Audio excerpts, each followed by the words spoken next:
Why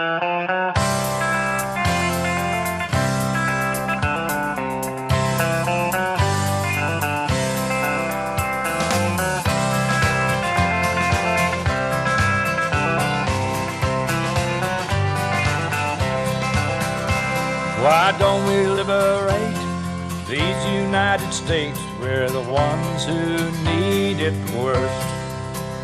Let the rest of the world help us for change, and let's rebuild. Thank you all. Thank you, thank you, thank you. Well,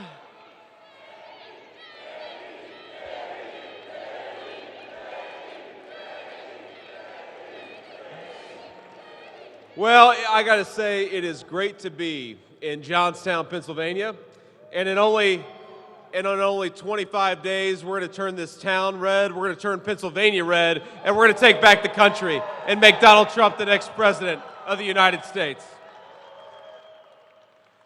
So I want to say a few things here. First of all, some words of gratitude to some very special people who are joining us today. Bill and Will Polachek from JWF Industries. Where are you guys? You guys gave us a great tour. I see you got your grandson there. Beautiful family and a great American company. I'm thrilled to be here, but most of all, I'm thrilled at what you guys are doing, keeping our troops safe, but doing it with American workers, building great things in the United States. I love it. We've got Ambassador Carla Sands. Where are you, Carla? Stand up and say hello. Where's Carla? She's somewhere. Maybe she's backstage. Anyway, we got the great Carla Sands here, and appreciate her being here. We've got Congressman John Joyce. John, where are you? Thank you, man. We're in John's district, and he told me that we're going to get the votes we need in this district to win the state of Pennsylvania. So, John, I'm going to hold you to that. We've got Congressman Guy Reschenthaler. Where's Guy at? Thank you, Guy. Appreciate it. I met Guy's parents, great people. Thank you all for being here. And then finally, we got Congressman G.T. Thompson. Thank you. Thank you, G.T. And I know we've got some other state elected officials here. Thank you all for joining us. I want to give a special shout out to Amy Bradley, Amy, stand up. And Amy, I'm proud to endorse you along with Donald Trump, so we're thrilled to be behind you. So I love Western Pennsylvania, and as a lot of you know, I grew up in a part of the country, southwestern Ohio, that's very similar to Western PA. And I know that Bethlehem Steel, a great American steel manufacturer, really built this town in a lot of ways, and like my hometown, lost a lot of jobs over the last 30 or 40 years thanks to bad leadership. And I want to promise to those watching at home and to you in this room, Donald Trump and I are committed to American manufacturing. We're committed to American workers. We're committing to making things in the United States of America, and this town is going to thrive because of Donald Trump's policies.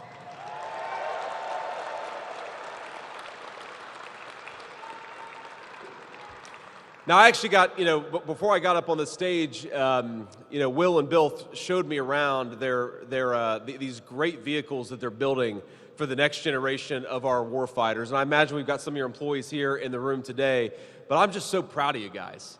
I mean, the craftsmanship, the skill, the incredible, just these unbelievable vehicles, they're not just going to save a lot of American lives, they make us proud. They make us proud of what American workers are able to do. We're proud of you for building them, and they're going to save a lot of the lives of our troops. Thank you all. Thank you for what you do. Thanks for building a great product here in the United States of America. Now, there are a few things I want to talk about before we really get started into the meat of my remarks here, and then afterwards we'll take some questions from some of the reporters. But the first and most important thing, and I'll tell you a little story. One of the things I've noticed when I go out on the campaign trail is I talk to 100 people who plan to vote for Donald Trump in 2020, and to their credit, 95 of them actually voted for Donald Trump in 2020. And the other 5, it's not like they changed their mind. It's not like Donald Trump did something to piss them off. What happened is something came up on Election Day. their kid got sick at school, and so they had to go take care of their kid, or they had to take their mom to a doctor's appointment unexpectedly, or they had to work late that night, and so that by the time they showed up at the polling location had already closed. We have got to swamp the vote in the state of Pennsylvania to make Donald Trump the next president. And what I would ask everybody to do is go to this website, write this down if you need to, but it's pretty simple, swampthevoteusa.com. That's swampthevoteusa.com. On that website, you check your registration, you check your polling location, you make sure your registration is up to date, and I'd encourage you to get 9 of your family members out there and go to that website, because a lot of folks, they plan to vote, but maybe they haven't checked their registration. You never know. Maybe your registration is not up to date. And I always like to say that when we get out there and vote, I don't want you just to vote once. I want you to vote 10 times. But I mean vote 10 times in the legal way. That's by getting 9 of your friends and family plus yourself out there to the polls. It's the only way that we're going to make Donald Trump the next president. So let's get out there and vote, my friends. We got to do it. We got to do it. Now, here's the crazy thing about running against Kamala Harris is that, she basically just takes everything that Donald Trump says and pretends that she agrees with it. And I see a few of you have red MAGA hats out there, and I think that, Kamala Harris is stealing so many of Donald Trump's ideas that I think she's going to show up at our next rally in a red MAGA hat, because she realizes that nobody wants to vote for defunding the police, which Kamala Harris supported. Nobody wants to vote for banning fracking, least of all not in Western Pennsylvania, but Kamala Harris is on video saying that she supported an end to fracking. Nobody wants to open the border, and yet Kamala Harris came into office promising that she would open the American southern border. And nobody wants to pay thousands of dollars per person in higher taxes, yet Kamala Harris has explicitly promised that she's going to get rid of the Trump tax cuts, which would raise taxes by an average of $2,500 per person on Pennsylvania families. So Kamala Harris said all that stuff. There's even video clips of her saying that stuff, but now she pretends that she got religion and she doesn't support all the crazy ideas that she supported during her entire career in public office. A big part of what we got to do, my friends, over the next 25 days of this election is just to remind our fellow Americans that Kamala Harris is not who she pretends to be. Kamala Harris is who she's been in government for the last 3.5 years. A tax and spend San Francisco liberal who wants to open our borders and destroy American manufacturing. Are we going to give Kamala Harris a promotion to President of the United States? Hell no. We're going to tell Kamala Harris, you're fired. We hired Donald J. Trump to be our president.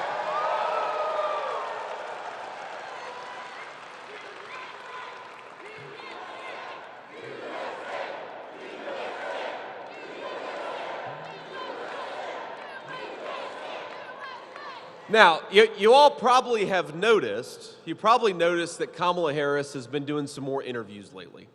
Have you noticed that? She went from doing like 0 interviews to doing 4 or 5. Now, the problem is that they're not tough interviews, right? She's going on The View, she's going to friendly outlets to do these interviews because, of course, she can't stand up to the scrutiny of a tough interview. So she's doing all these softball interviews instead. Now, my friends, the problem with a softball interview is that you still have to be able to hit a softball. And as we've learned from Kamala Harris over the last couple of days, she can't even do that. And, if you notice, there are a lot of folks, not just me, not just the president, but a lot of our campaign staff, and we're feeling pretty excited about this campaign right now. And in part, it's just we're getting down to the final stretch. In part, it's because we feel the momentum of Pennsylvania and some of the other critical states. But in big part, it's that every time Kamala Harris opens her mouth, we gain about 100,000 votes. And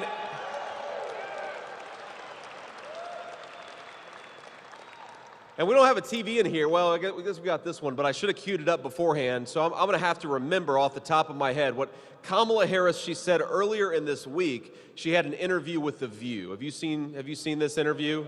A few of you had. A few of you decided not to have the nightmare fuel of watching Kamala Harris on The View, so you skipped it. But I do these things. This is the way that I sacrifice as the person who wants to be your vice president. I watched her interview. Now, we got to remember that Kamala Harris, her entire argument for her campaign is that she's not going to be like Joe Biden. In fact, you would be forgiven for listening to her and thinking that Kamala Harris had never even met Joe Biden, despite the fact that she's been his vice president the entire time in office. And of course, we know she cast the deciding vote on trillions of dollars in new spending, because the vice president often has to cast these tie-breaking votes. She bragged about being the last person in the room during the disastrous Afghanistan withdrawal. She bragged about undoing Donald Trump's wildly successful border policies and opening the American southern border. So now she wants to run away from that stuff. So she'll stand up at her rallies and she'll say something like, well, on day one, we're going to tackle the affordability crisis affecting Pennsylvania families. Or on day one, we're going to get serious about that southern border. And anybody with a lick of common sense is saying, Kamala, day one was 1,400 days ago. What the hell have you been doing that whole time? Stop talking about doing your job and actually go and do it.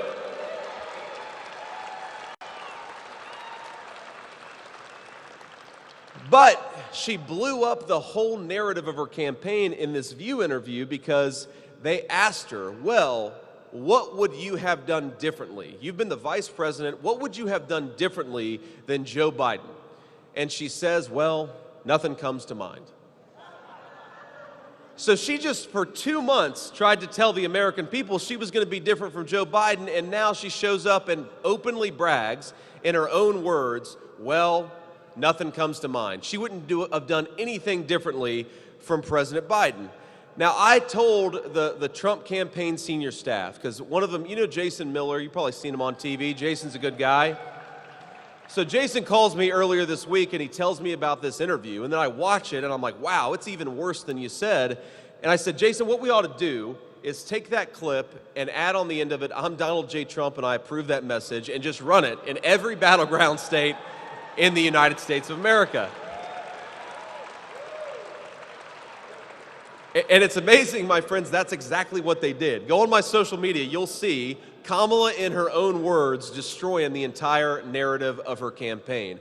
And I will say, you're probably shocked to hear me defend Kamala Harris, but I'm going to do it.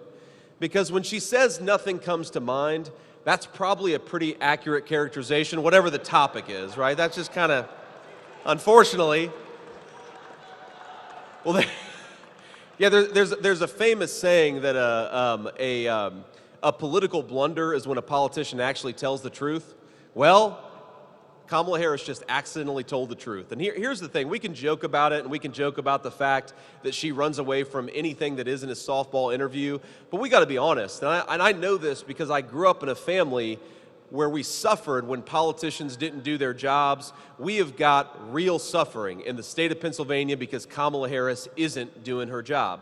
And so as much as we can joke about what she does in an interview, this is very serious business, my friends. And let's just recount some of the ways in which Kamala Harris's failed leadership has made the people of the great Commonwealth of Pennsylvania worse off. You know, Pennsylvania, and I didn't know this until I started running for vice president, Pennsylvania has the worst grocery price affordability problem in the entire country, meaning groceries have gone up in Pennsylvania more than in any other state in our country. And I think that's a disgrace.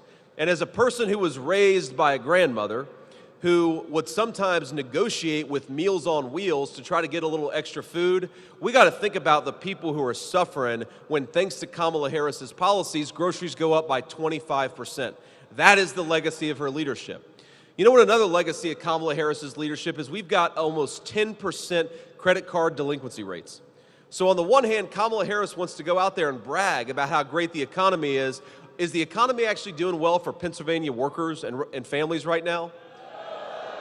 Of course it's not. That's why we've got 10% delinquency rates on our credit cards. Now, we, of course, got another big problem. It's not just economic, but it is the crisis at the southern border. And more than any person in public life in the last 30 years, Kamala Harris has encouraged that wide open southern border. Now think about it. She wants to give Medicare to illegal aliens, which would bankrupt that program and throw our seniors into poverty. Are we going to let Kamala Harris give Medicare to illegal aliens? Are we going to let Kamala Harris give Social Security to illegal aliens? Here's our message. Here's President Trump and I's message to the millions upon millions of people that Kamala Harris has let into this country illegally. In 4 months, pack your bags because we're sending you back home.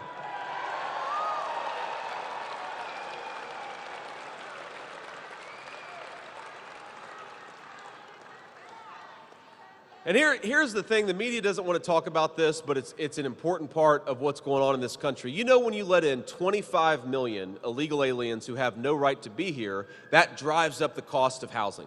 Because think about it. If you got millions upon millions of people who shouldn't be here, we got to house them somewhere.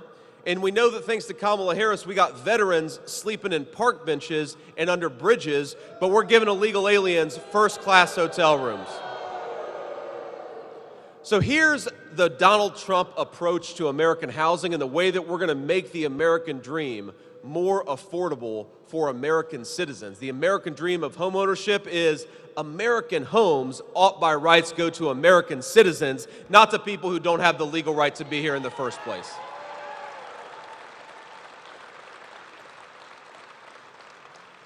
And because, unfortunately, we haven't listened to Donald Trump's wisdom over the last 3.5 years, and because Kamala Harris is sitting in the Oval Office, Pennsylvanians are paying $1,400 more per month to afford what they could have afforded just 3.5 years ago. That is an unbelievable record of failure from Kamala Harris. And you know, when I hear her at these rallies lying to the American people, because that's what she's doing, and I hear her talk about how she wants to make groceries more affordable or she wants to close the southern border that she opened, all I can think is that, Kamala, if you really believe those things, you are welcome to vote for Donald J. Trump for president, because he actually got it done and he's going to do it again.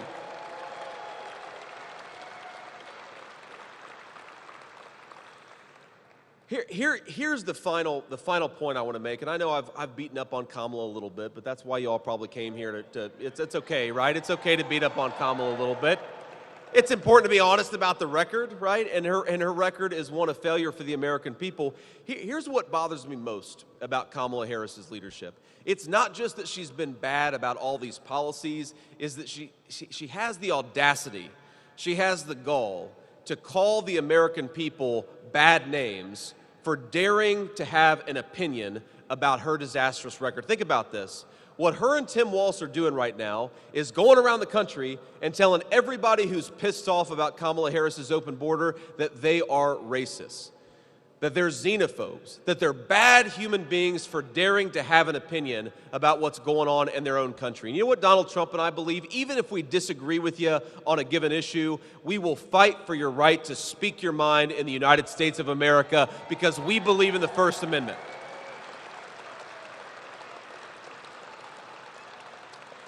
And you know, my message to Kamala Harris is the border is open because of you. Inflation is higher because of you. Americans can't afford groceries and housing because of you. Kamala Harris, if you want somebody to call a bad name, look in the damn mirror, stop attacking your own people, and start making the country better.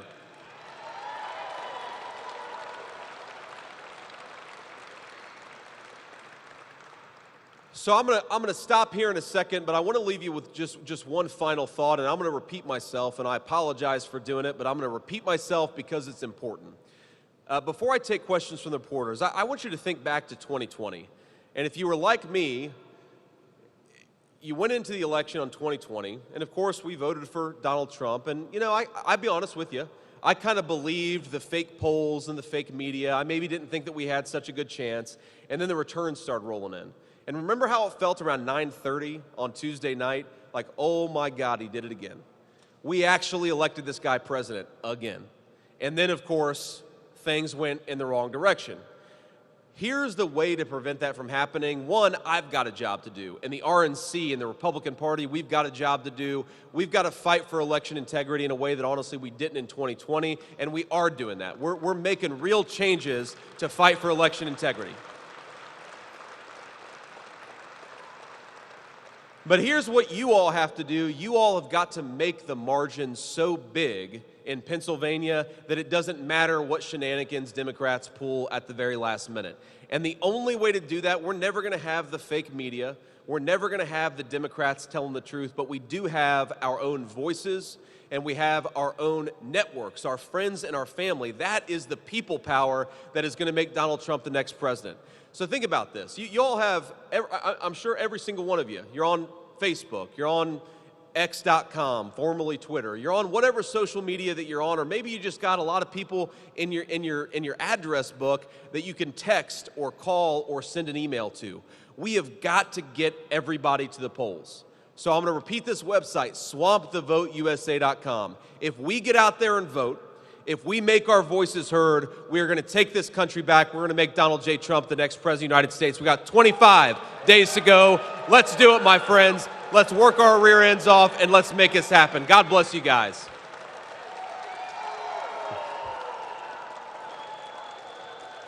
Thank you. Thank you.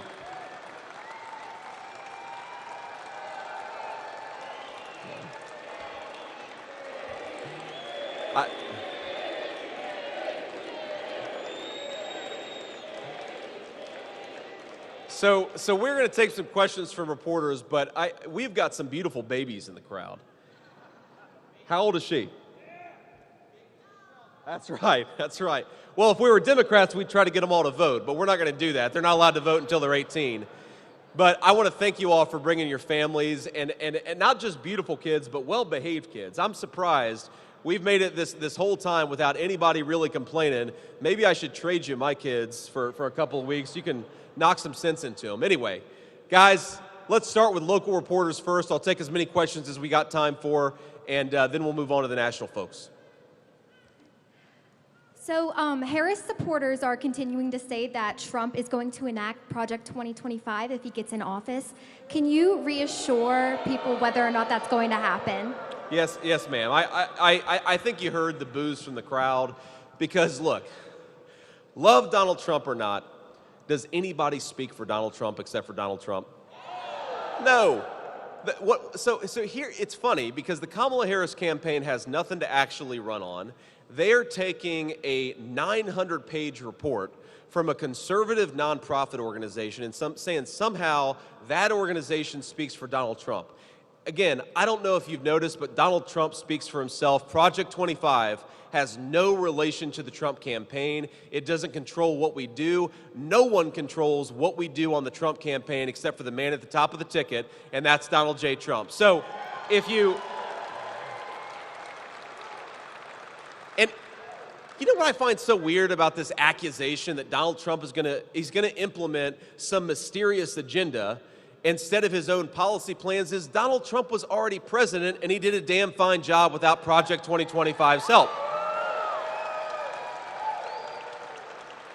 Now, just remember the record. We had 1.5% inflation. We had the fastest rising take-home pay in 40 years in the United States of America. We had a secure southern border, and we had world peace at a level we haven't had in this planet in a generation.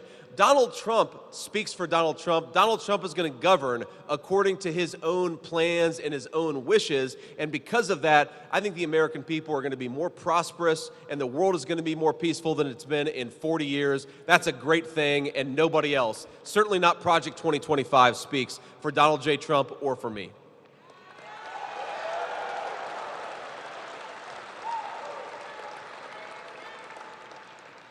Go, guys. With Pennsylvania being a big battleground state in the upcoming election, what makes you want to come to communities like Johnstown, where it kind of swings blue, it kind of swings red? It's very up in the air. It's a very key county to determine the state of Pennsylvania. Sure. Well, one of the things I've learned, I'm sure you all will be happy about this, is I now try to make sure that I call Pennsylvania a commonwealth, right? Commonwealth of Pennsylvania. I don't want anybody to run me out of town here because I say the state. I'm trying to say the commonwealth, and I appreciate you all reminding me of that from time to time. I mean, look, one thing I'll say about Johnstown is I love this community.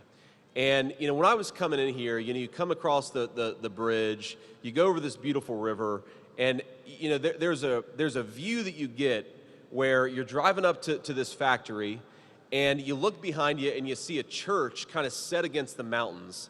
And the mountain is sort of on fire right now with the colors of fall. And I just think to myself, what a beautiful town Johnstown, Pennsylvania is. And y'all ought to be proud of it. I'm sure as hell proud to be here. But it also, to me, represents the greatness of America and, frankly, what happens when American leaders screw up. Because as much as we're proud to be standing in this great facility, Johnstown has went through some pretty tough times because a generation of American leaders, and let's be honest, it was Republicans and Democrats, decided we didn't need to make things in the United States of America anymore.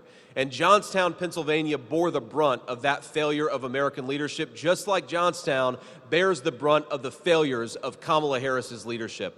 To me, what Donald Trump's presidency represents more than anything is that we're not leaving behind the communities like Johnstown, Pennsylvania anymore. We're going to build them up. We're going to invest them in it. We're going to make more stuff in places like Johnstown, and everybody's going to prosper when we do exactly that.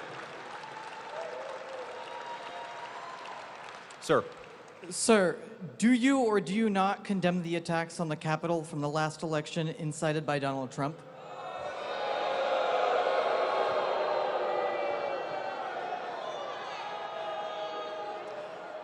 Do I condemn the riot at the Capitol? Sure, I condemn the riot at the Capitol. Do I think that, as the media pretends, that the riot at the Capitol 4 years ago is a bigger deal than people not being able to afford groceries? No, I don't. I think people not being able to afford groceries is a much bigger problem in the United States of America than what happened 4 years ago. And most importantly, do I concede the point that was implicit in your question that Donald Trump somehow was at fault when he told people to protest peacefully? Absolutely not. Go back and look at the tape. Go back and look at some of the record that's come out in the last couple of weeks. Donald Trump asked people to protest peacefully. Of course, he had every right to encourage people to protest peacefully. And the fact that a few knuckleheads went off and did something they shouldn't do, that's not on him, that's on them. That's on them.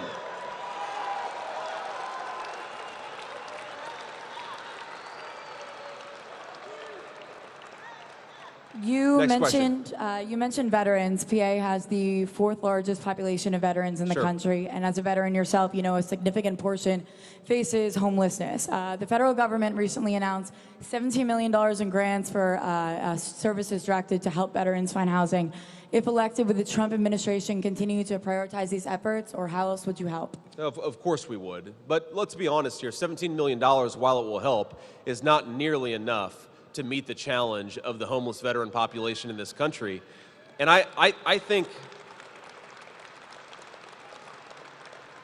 I mean, think about this. These guys went off to war. Some of them came back with wounds, some of them with wounds you cannot see, but all of them came back with the pride that they served their country and did what our country asked them to do. How disgraceful is it that millions of our veterans are getting left behind in some form or another, and thousands of them are homeless when we're housing illegal aliens in first-class hotels? It's a disgrace. And it drives home the entire agenda of Kamala Harris. She hides behind her slogans, and she hides behind, she says she's very joyful. I don't think she's feeling very joyful this week after the interviews that she gave.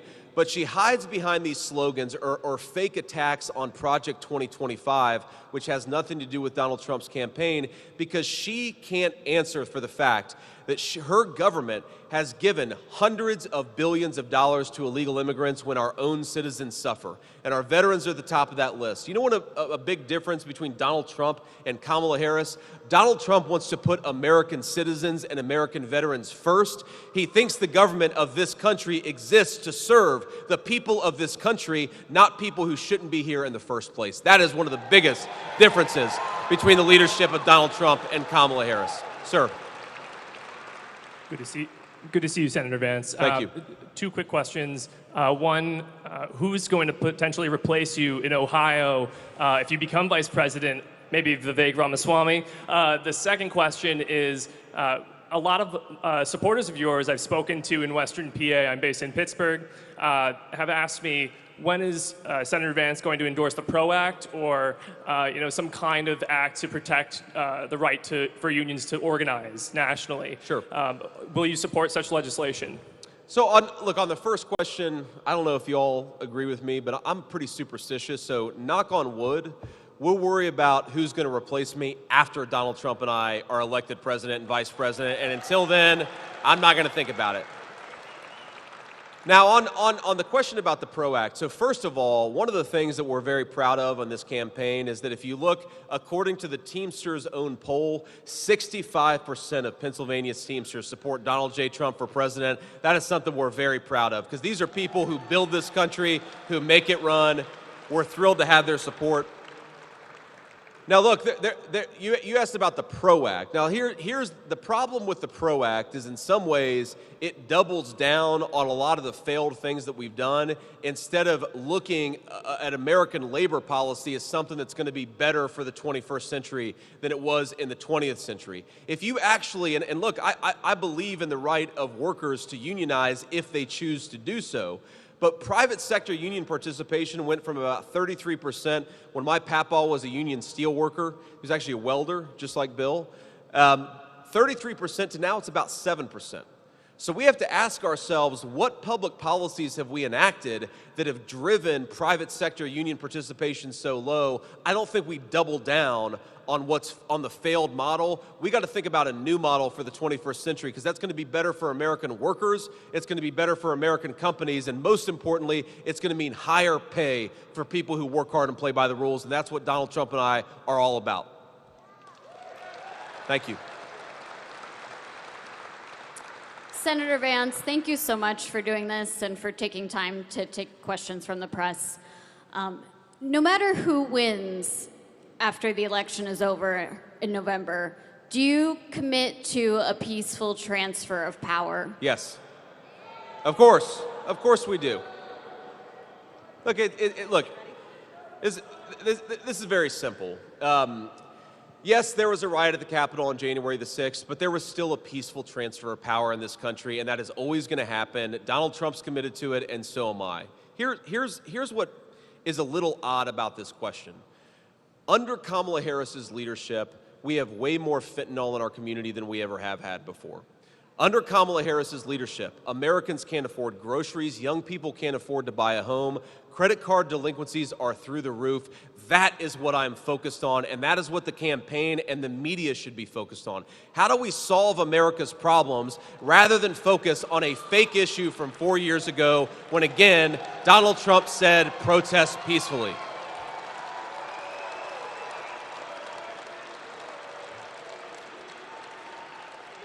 All right. Senator.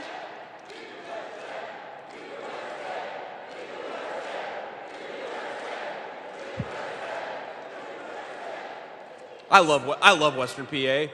Look, we're going to hit the road a little bit. We'll take a couple more questions. We'll do 2 more questions. Senator Vance, in Pittsburgh on Thursday, former President Barack Obama admonished black men for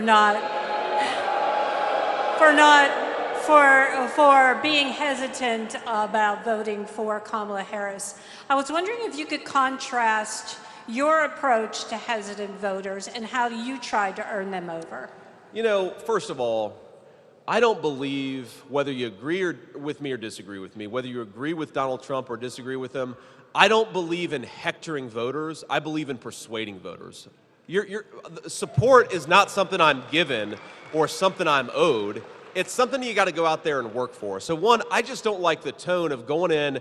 I mean, look, the better question for Barack Obama or anybody to ask is not why black men, it's not how dare you not vote for Kamala Harris. It's maybe they're thinking about voting for Donald Trump because they're sick of being censored, they're sick of being told what to do, and they're sick of not being able to afford the American dream. Maybe that's why we're getting a lot more black voters than Republicans in the past. But you know, the last point I want to make is, you know, I got to say, and shocker, newsflash here, I've defended Kamala Harris once, I'm about to defend Barack Obama once.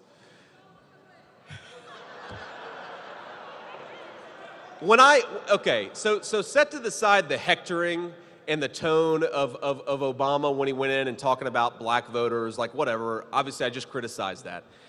You know what I was watching him talk, you know what I thought to myself is, agree or disagree, and obviously I disagreed with about 99% of what he did when he was in office, he had substance and Kamala Harris does not.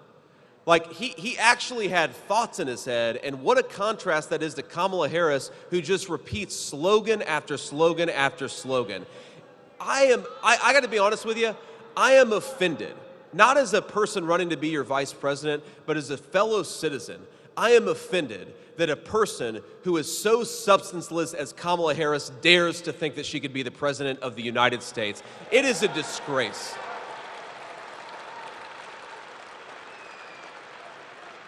I mean, what does she want to do about Israel and the Middle East? She'll give you a slogan. How does she want to lower the price of groceries? She'll give you a platitude. How is she going to make the lives of her fellow citizens better? She turns around and runs from the camera. A person like that has no business being near the Oval Office of this country. We cannot let it happen. And I'd ask you, I mean, to all of you out here, this is one of the things that's at stake. I mean, look, I imagine, at least I hope, that you guys aren't thinking about voting for Democrats in the future. But look, we cannot reward this kind of politics where they switched Joe Biden from the ballot 2 months ago without a single vote being cast. She runs from the basement. She does a few softball interviews, and we think that person is tested enough to be president of the United States. It is insulting to American voters, and we have to reject it on November the 5th by voting for Donald J. Trump.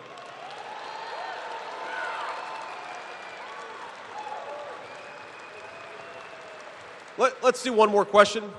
Yeah, Senator, really quickly, I watched your interview with New York Times.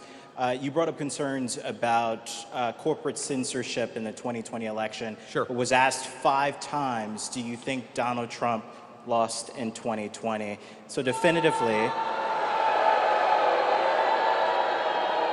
can you say, separate from your concerns about corporate censorship, do you believe Trump lost in 2020? What I find, look, as I said in that interview, and I'm going to say to you right now, I think the election of 2020 had serious problems. You want to call it rigged, call it whatever you want to. It wasn't okay. It wasn't okay. Now, you guys, again, you look at President Trump's campaign, you look at what I'm doing out there, we are focused on fixing the disastrous consequences of Kamala Harris's governance.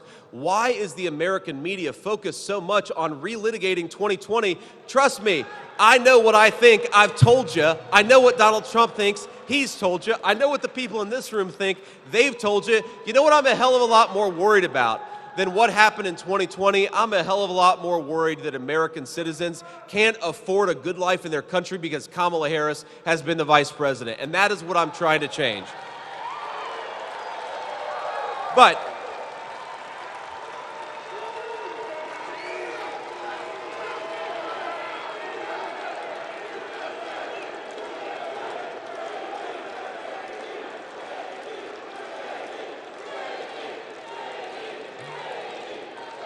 look, but this is, I appreciate y'all. But look, this is fundamentally, I think, the difference between how Republicans think about this issue, how Kamala Harris thinks about this issue, and frankly, I think how most Americans are on the side of the Republican ticket here. What is a bigger, I mean, the American media ought to ask itself this question. What is the bigger threat to democracy? That Donald Trump, even if you disagree with him, this is assuming you disagree with him, that Donald Trump litigated, as was his right, the 2020 election, or that major technology firms that are in bed with the Communist Chinese Party censored American citizens. Censorship is a way bigger threat to American democracy than anything the Republicans have done over the last 5 years. And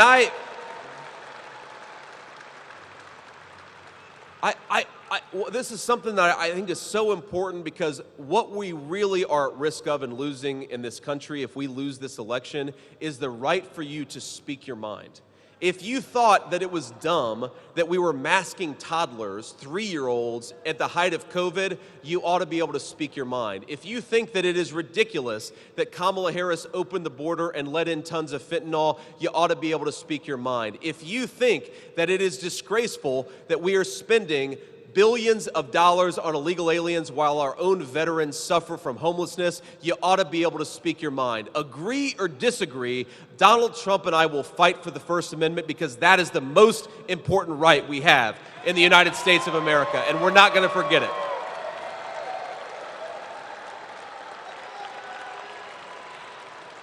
And so that was the last question, but let me leave you with this final thought, because look, this is what's at stake in this election. You see with the media, I think I was asked 2 or 3 questions about 2020. I don't know if I was asked a single question about inflation.